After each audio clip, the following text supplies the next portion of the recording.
hi friends गिबियावनो ब्रह्म जब info चेनेलाव गासिखौबो बरायनाय जाबाय दा नोंथांमोननो थाखाय मोनसे गोदान भिडिअ लानानै फैबाय लोगोफोर आरो दिनैनि भिडिअ आङो स्पेसियली मोनसे जोबोर मोजां खौरां लानानै फैदों लोगोफोर बेनो जाहैबाय स्टाफ सिलेक्शन कमिशननि सिङाव लोगोफोर जिडिनि माखासे भेकेन्सि दंमोन ना लोगोफोर 24,000 निबो बारा भेकेन्सि दंमोन नङा होमबा दा बेनि सोमोन्दैथ' गासिबो मिन्थिखाबाय लोगोफोर ना दा बेयावनो मानो माखासे भेकेन्सिया दाजाबदेरनानै टोटेल 45,284 टा भेकेन्सि जाबाय लोगोफोर बे निउसखौनो नोंथांमोननो होनो थाखाय आं दिनैनि बे भिडिअ खालामनाय जाबाय जायफोरा मानो पस्टआ खम होननानै एप्लाइ खालामाखैमोन नङा होमबा दासिमबो एप्लाइ खालामाखै नङा होमबा दा बिथांमोननि थाखाय मोनसे बिराद मोजां खाबु लोगोफोर जायफोरा एप्लाइ खालामखाबाय ना बिथांमोननि थाखायबो मोनसे गेदेर खाबु लोगोफोर नङा होमबा दा नोंथांमोना गोरोन्थियै बारा एप्लाइ खालामनाङा मोजाङै फरायनानै ला मोजाङै बुजिग्रो बिनि उनावसो एप्लाइ खालामबानो जाबाय लोगोफोर अके दा बेयाव टोटेल भेकेन्सिया बारायनानै लोगोफोर 45,284 टा जाबाय लोगोफोर ना दा भेकेन्सिया बिराद बुरजा बारायबाय लोगोफोर बिराद गेदेर मोनसे खाबु बेयो लोगोफोर अके दा बेनि एप्लाइ खालामनायनि प्रसेस बे गासै बाथ्राफोरखौ नोंथांमोना मिथिखागौ थेवब्लाबो आं एसे बुंलांगोन दा बेयाव भेकेन्सिया दङ लोगोफोर पस्टनि मुङा जाहैबाय कनस्टेबल जिडि अर्थात कनस्टेबल जेनेरेल डिउटि अके भेकेन्सिया थागोन जोंनिया बिएसएफ निफ्राय सिआइएसएफ निफ्राय सिआरपिएफ आइटिबिपि एसएसआर एआर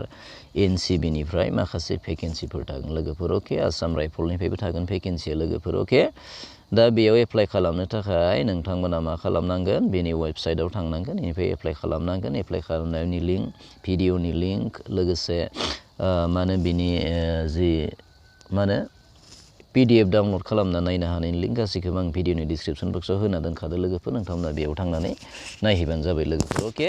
दा खेबसे बुंनानै फिनदां नै स्टाफ सिलेक्शन कमिशना बेखौ अर्गेनाइज खालामगोन लास्ट डेटआ 30 नभेम्बर अर्थात साननैल'थारसो एप्लाइ खालामनो थाखाय टोटेल भेकेन्सिया 45,284 टा जागोन लोगोफोर बेनिफ्राय पस्टनि मुङा जेनेरेल डिउटि जागोन एप्लाइ मोडआ जोंना अनलाइन जागोन लोगोसे बेयाव सेलारिया थागोन 21,700 निफ्राय जागायनानै 69,100 सिम जागोन लोगोफोर अके सेलारिया जब केटेगरिया जागोन सेन्ट्रेल गभर्नमेन्ट जब आरो बेयाव एप्लाइ खालामनो थाखाय मेल फिमेल गासैबो एप्लाइ खालामनो हागोन अके दा बेनोमोन नैयाव पस्टखौ जोंना माने केटेगरि वाइज लोगोसे माने डिपार्टमेन्ट वाइजआव पस्टखौ माने ब्रेकआप खालामनानै होखानाय दङ लोगोफोर बेयाव दङ SC ST OBC EWS UR total vacancy थाबाय बेनिफ्राय ओजोंहाय दङ नै CRPF BSF CISF SSB ITBP AR NIA SSF दा बेफोरबायदिया माने केटेगरि वाइज लोगोसे डिपार्टमेन्ट वाइज लोगोसे मेल फिमेल बेयावबो एक्सट्रा पस्टखौ माने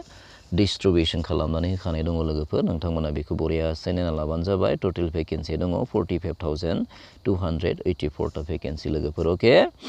दानियाव एलिजिबिलिटिया जाहैगोन इन्डियानि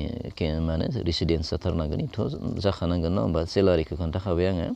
एज लिमिट बिराद इम्परटेन्ट बियो एजआ जाहैबाय 18 to 23 इयार्स लोगोफोर आरो बेयाव मोनसे बिराद मोजां खाबुआ जाहैबाय जोंहा एसटि एससिफोराथ' 5 इयार रिलेक्सेसन मोनखायोखा नङा होमबा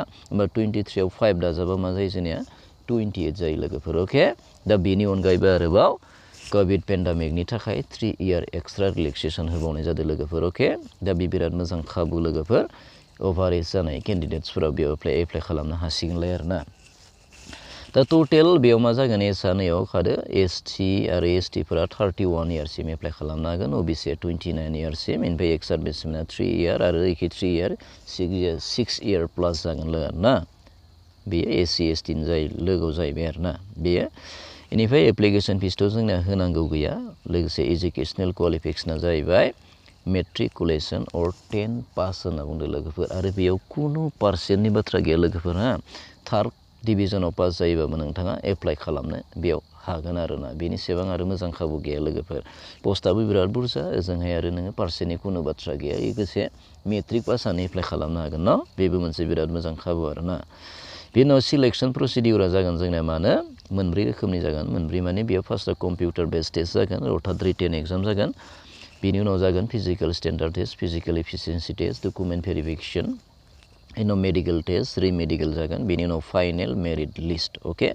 दा बेनो कम्पिउटार बेस्ड टेस्टआ जागोन टोटेल मानो नैयाव होखादो सिलेबासा जाहैबाय जोंनिया मानो बेयाव मोनब्रै माबानिफ्राय फैगोन जोंनिया जेनेरेल इन्टेलिजेन्स एन्ड रिजनिंनिफ्राय मा फैगोन जोंनिया 40 मार्कनि कुइसन फैगोन बेनि उनाव 20 टा कुइसन थागोन मोनसे 2 mark general knowledge and general एवारनेसनिफ्रायबो 40 मार्क्सनि फैगोन एलिमेन्टारि एन्ड मेथामेटिक्सनिफ्राय 40 मार्क्स इंलिसनिफ्राय 40 मार्क्स लोगोफोर अके टटेल 80टा कुइसन थागोन मार्कआ थागोन 160टा कुइसन अके 160 मार्क्स टाइमा थागोन 60 मिनिट्स अर्थात 1 घन्टा सम थागोन बेनि गेजेराव 80टा कुइसननि एन्सार होनांगोन बेनि उनाव मार्कआ थागोन 160 मार्क अके ओमफ्राय सिलेबासाथ' बेनो जाखाबाय दानि बुंलांनायानो न दा बेनि जि एप्लाइ खालामनायनि प्रसेस लोगोफोरनि फिजिकल एफिसिएन्सि टेस्टखौथ' मिथिखाबाय लोगोफोर नर्मेलि नोंथांमोनहा 5 किल'मिटार खारनांगोन मेल केन्डिडेटआ 24 मिनिट्सनि गेजेराव फिमेला खारनांगोन 1.6 किल'मिटार इन 8 मिनिट्स 30 सेकेन्डनि गेजेराव अके ओमफ्राय एसटिफोरा जोंनि बे गोजौ हाइटआ जागोन जोंनिया 162.5 सेन्टिमिटार फिमेला 150 सेन्टिमिटार्स बेनिफ्राय सेसआ जाहैगोन जोंनिया माने 76 माबा एसटिफोरा बेनिफ्राय फुवारनांगोन 5 सेन्टिमिटार्स अके बेखिनियानो फिजिकेल एफिसिएन्सि टेस्टआव दा बेनि उनाव एप्लाइ खालामनायनि प्रसेस नोंथांमोना एप्लाइ खालामनाय समाव मानो माबाखौ बासिखानांगोन आरो एग्जाम सेन्टारखौ बासिखानांगोन नर्थ इस्टआव गासिबो स्टेटआव दंखायो